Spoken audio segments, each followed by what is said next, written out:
मैं जुनैद अहमद खलील, आम आदमी पार्टी बोधन कन्वेनर। आज सब कलेक्टर के पास हमने आके एक तहरीरी याददाश्त पेश की, जिसमें हमने कलेक्टर साहब से मुतालिबा किया कि इसी महीने की 1 तारीख को रुखसाना बेगम नामी पेशेंट जो निहायत ही गरीब ख़ानदान से ताल्लुक़ रखने वाले हैं, वो गवर्नमेंट हॉस्पिटल में दिन में 4 बजे आके एडमिट हुए। उनको लेबर पेन होने की वजह से शाम में 4 बजे से लेके रात के 9 बजे तक पेशेंट को हॉस्पिटल में रखा गया। इस दौरान कोई डॉक्टर वहाँ पे मौजूद नहीं थे और कोई स्टाफ नर्स भी नहीं थे वहाँ पे। इस दौरान 9 बजे जब उनको ये हिदायत दी गई स्टाफ को कि हम ऑपरेशन करेंगे, इनको तैयारी करो, जब ये पेशेंट को ऑपरेशन थिएटर ले जाने के वास्ते रेडी कर दिया गया, उस मौके पे बीपी चेक करके देखने के बाद 160/110 आया।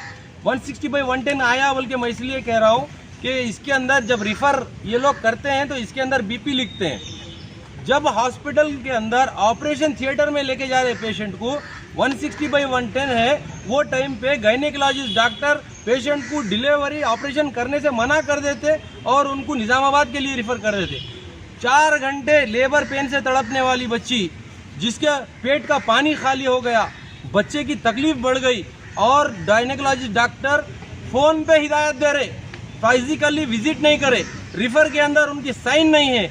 उनका काम था कि उन्होंने आना पेशेंट को देखना, मगर वो गवर्नमेंट हॉस्पिटल को एक गरीब आता है, उस गरीब के साथ नाइंसाफ़ी हुई। उन्होंने फिर 9 बजे दूसरे बोधन के प्राइवेट हॉस्पिटल को जाके अपनी डिलीवरी कराई। डिलीवरी के बाद में बच्चे की सांस की तकलीफ की वजह से वो बच्चे को ऑक्सीजन पे 2 से 3 दिन तक रखा गया। ये किसकी वजह से हुआ? ये वो डॉक्टर की वजह से हुआ जो अपनी ड्यूटी सही नहीं करे। हम डॉक्टर लाओ बोल रहे, वो डॉक्टर लाओ बोल रहे जो फिक्रों से अपनी ड्यूटी करते। उनका काम था डॉक्टर का क्या फिजिकली पेशेंट को आके डायग्नोस करना, फ़ोन पे गाइडिंग करके नहीं करना। इससे पहले एक बच्चे की जान चली गई डॉक्टर नहीं होने की वजह से। आज ये बच्चे की जान जाती थी डॉक्टर रहते हुए, पर एक नहीं 2-2 डॉक्टर लाने के बावजूद भी यहाँ पे मैनेजमेंट गलत है। आज के दिन हमारे सुप्रिटेंडेंट साहब जो श्रीनिवास साहब अपॉइंट हुए, मैं उनसे गुजारिश कर रहा हूँ कि आप एडमिनिस्ट्रेशन टाइट करिए साहब। अगर कोई डॉक्टर इंटरेस्ट नहीं है, नहीं करना है, तो क्या गवर्नमेंट के पास डॉक्टर आनी है? इस तरीके का मामला हम नाकाबिले बर्दाश्त है। ये बच्ची का कम से कम 40 से 50 हज़ार रुपये खर्च हो गया, इसका कौन जिम्मेदार है?